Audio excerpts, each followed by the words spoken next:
महबूब करीम रहमतुलिल आलमीन जनाब अमीन मुस्तफ़ा करीम সাল্লাল্লাহু তাআলা আলাইহি ওয়াসাল্লামকে আমি এভাবে বলতে শুনেছি, সুবহানাল্লাহ, যে ব্যক্তি বুধবার, বৃহস্পতিবার এবং শুক্রবারের দিনে রোজা রাখবে, আল্লাহ তাআলা তার জন্য জান্নাতে মুক্তা ও ইয়াকুত আর জবরজদের একটি মহল নির্মাণ করে আল্লাহু আকবার, সুবহানাল্লাহ, আর তার জন্য জাহান্নাম থেকে আল্লাহ তাআলা মুক্তি লিখে দিবেন। সুবহানাল্লাহ। দেখুন কত বড় একটা ফরমান, কত বড় একটা সুসংবাদ আল্লাহ নবী সাল্লাল্লাহু আলাইহি ওয়াসাল্লাম আমাদের জন্য শুনিয়ে গিয়েছেন।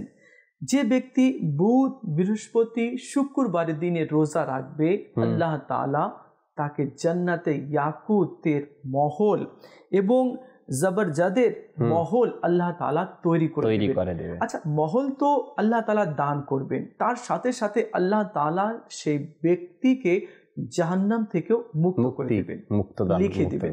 এই জন্য আমাদের উচিত যাতে করে এই তুচ্ছ এবং ফানা দুনিয়াকে ভালো না বেশে, তার ভালোবাসা নিজের অন্তরে না গেঁথে আমাদের আখিরাতের কথা চিন্তা ভাবনা করা দরকার।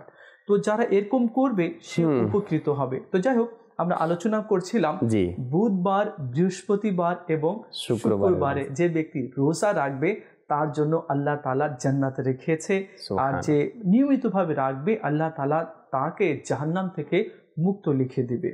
তো আল্লাহ তাআলা আমাদের সবাইকে আজকের এই অনুষ্ঠানের মাধ্যমে বুঝে শুনে আমল করার এবং এই আমলটা কন্টিনিউ করার আল্লাহ আমাদের সবাইকে তৌফিক দান করুন। হযরত সাইয়েদনা ইবনে আব্বাস রাদিয়াল্লাহু তাআলা আনহু থেকে বর্ণিত হয়েছে, রাসূল পাক সাহেবে লালাক সাল্লাল্লাহু তাআলা আলাইহি ওয়াসাল্লাম ইরশাদ করেন, যে ব্যক্তি বুধবার, বৃহস্পতিবার এবং শুক্রবারের দিনে রোজা রাখবে তার জন্য জাহান্নাম থেকে আযাদি মুক্তি লিখে দেওয়া হবে। সুবহানাল্লাহ, সুবহানাল্লাহ। এটা মুসনাদে আবি ইয়ালার মধ্যে রয়েছে।